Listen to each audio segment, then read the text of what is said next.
그 선행과 그 기도가 당신을 병들게 한다. 스크루테이프의 편지 분석 10번째 시간입니다. 안녕하세요. 당신의 영혼을 위한 깊이 있는 진단과 처방 신앙 언박싱입니다.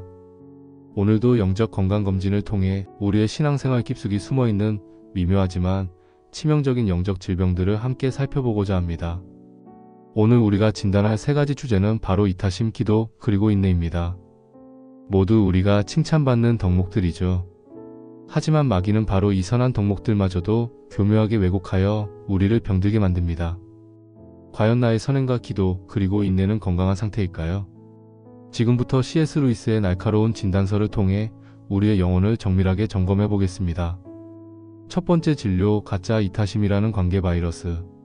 첫 번째 진료 과목은 이타심입니다. 그런데 이 병에는 두 가지 유형이 있습니다. 먼저 첫 번째 증상입니다. 혹시 당신의 모습은 아닌가요?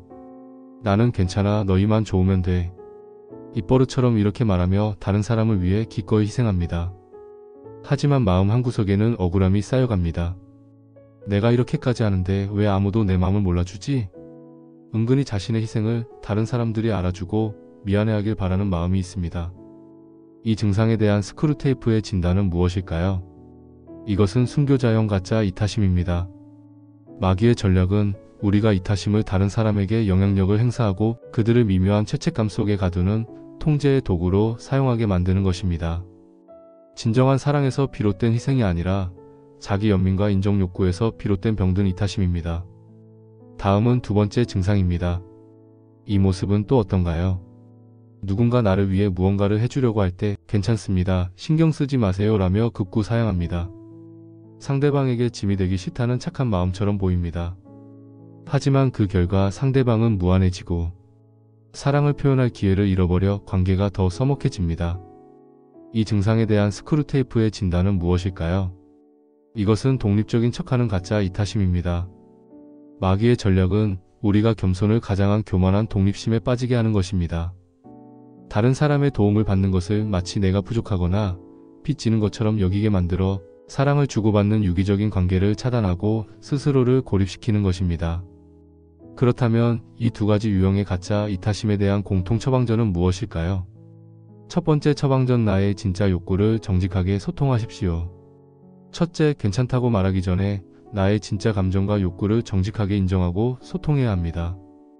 힘들면 힘들다고, 도움이 필요하면 필요하다고 솔직하게 말하는 용기가 필요합니다. 정직한 소통은 억울함과 오해를 막고 더 깊은 신뢰관계를 만듭니다. 두 번째 처방전, 받는 기쁨도 주는 기쁨만큼 중요합니다. 둘째, 사랑은 주는 기쁨과 받는 기쁨의 조화 속에 있음을 깨달아야 합니다. 다른 사람의 호의와 사랑을 감사함으로 기쁘게 받는 것은 상대방의 사랑을 존중하는 표현입니다. 받는 것을 통해 상대방에게 주는 기쁨을 선물할 수 있습니다. 세 번째 처방전, 모두의 진짜 유익을 구하십시오. 셋째, 나의 희생이나 상대방의 편의가 아닌 우리 모두의 진짜 유익과 기쁨이 무엇인지 함께 생각해야 합니다. 진정한 이타심은 나를 억지로 희생시키거나 상대방의 의견을 무조건 따르는 것이 아닙니다. 서로를 존중하며 함께 최선의 결과를 찾아가는 과정 속에서 하나님이 기뻐하시는 사랑의 공동체가 만들어집니다. 두 번째 진료, 기도, 무용론과 영적 혼란. 두 번째 진료 과목은 기도입니다. 이런 증상을 경험한 적 있으신가요? 하나님은 전지전능하셔서 내가 뭘 원하는지 다 아실 텐데 굳이 내가 입으로 말하며 기도해야 할까? 라는 회의감이 듭니다.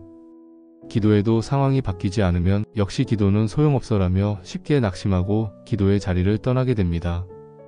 이 증상에 대한 스크루테이프의 진단은 무엇일까요?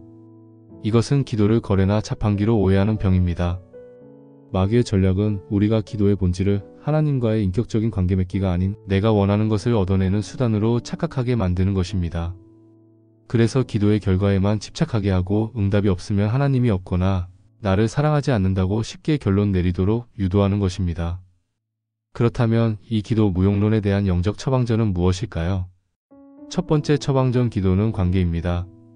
첫째, 기도는 요구가 아니라 관계이며 간구는 그 관계 속에서의 신뢰의 표현임을 깨달아야 합니다. 하나님이 우리에게 기도하라고 명하신 이유는 우리가 무엇을 필요로 하는지 몰라서가 아닙니다.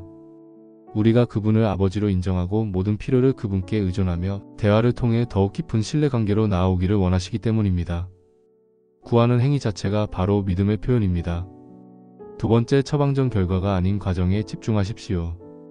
둘째, 기도의 응답이라는 결과보다 기도를 통해 하나님과 가까워지는 과정 자체에 집중해야 합니다. 기도의 가장 큰 선물은 응답 그 자체가 아니라 기도하는 동안 우리와 함께 하시는 하나님 자신입니다. 우리의 마음을 토로하고 그분의 음성을 들으며 친밀함을 쌓아가는 것이 기도의 가장 큰 축복입니다. 세 번째, 처방전 믿음으로 구하고 주권에 맡기십시오. 셋째, 우리는 믿음으로 구하되 응답의 방식과 시기는 하나님의 주권에 온전히 맡겨야 합니다. 우리는 기도를 하고 나서 우리가 원하는 방식, 우리가 원하는 모습으로, 그리고 우리가 원하는 때에 기도가 응답되기를 바랍니다. 그러나 하나님은 언제나 가장 좋은 때에 가장 좋은 방법으로 응답하십니다. 때로는 우리의 기도와 다른 방식으로 응답하시거나 아니라고 말씀하시는 것조차도 우리를 향한 사랑의 표현일 수 있음을 신뢰해야 합니다. 세 번째, 진료, 영적 번아웃과 절망의 안개. 마지막 진료 과목은 인내입니다. 혹시 이런 증상을 겪고 계신가요? 신앙생활이 마치 끝없는 마라톤처럼 느껴집니다. 처음에 열정은 다 사라지고 이제는 의무감과 피로감만 남았습니다. 상황은 나아질 기미가 보이지 않고 과연 이 길이 끝이 있긴 한 걸까? 하는 생각에 모든 것을 포기하고 싶어집니다. 이 증상에 대한 스크루테이프의 진단은 무엇일까요? 이것은 시간과 마모를 이용한 영혼 고갈 전략입니다. 마귀는 때로 직접 공격하지 않습니다. 대신 인생의 지루함과 반복되는 시련의 무게가 우리의 영혼을 서서히 갉아먹고 마모시키기를 끈기 있게 기다립니다.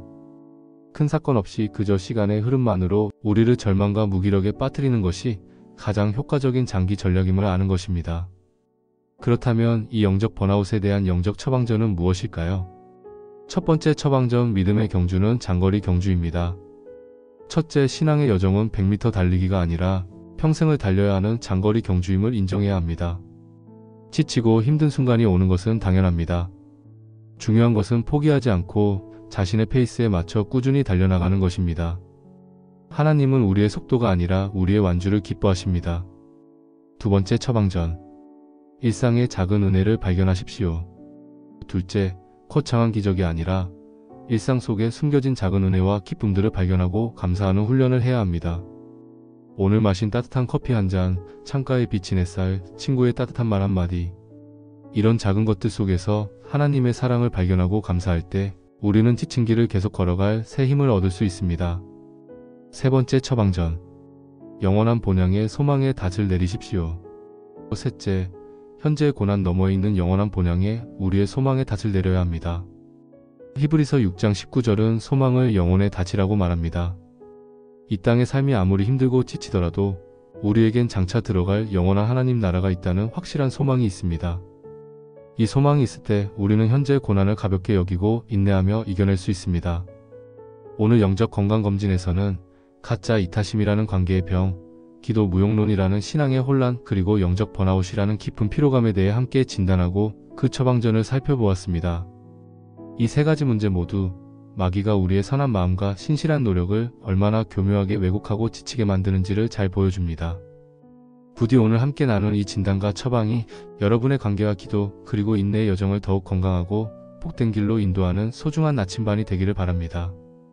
오늘 영상이 도움이 되셨다면 구독과 좋아요로 신앙 언박싱을 응원해주시고 여러분의 경험을 댓글로 함께 나눠주세요. 언제나 섬세하고 꾸준하게 자신의 영혼을 돌보며 주님과 함께 믿음의 경주를 완주하는 저와 여러분이 되기를 축복합니다. 이제 스크루테이프의 편지 분석 마지막 1시간만 남았는데요. 시간이 빠르게 지나가는 것 같습니다. 끝까지 함께 해주시고 이 책을 통해 여러분의 신앙에 큰 도움이 되었기를 바랍니다. 그리고 이 편지의 마지막에 마귀는 어떤 것을 다루고 이야기할지, 우리 그리스도인들은 어떻게 살아야 하는지, 또 마귀는 어떻게 되는지 함께 하시면 좋겠습니다. 그럼 스크루테이프의 편지 마지막 언박싱 시간에 뵙겠습니다.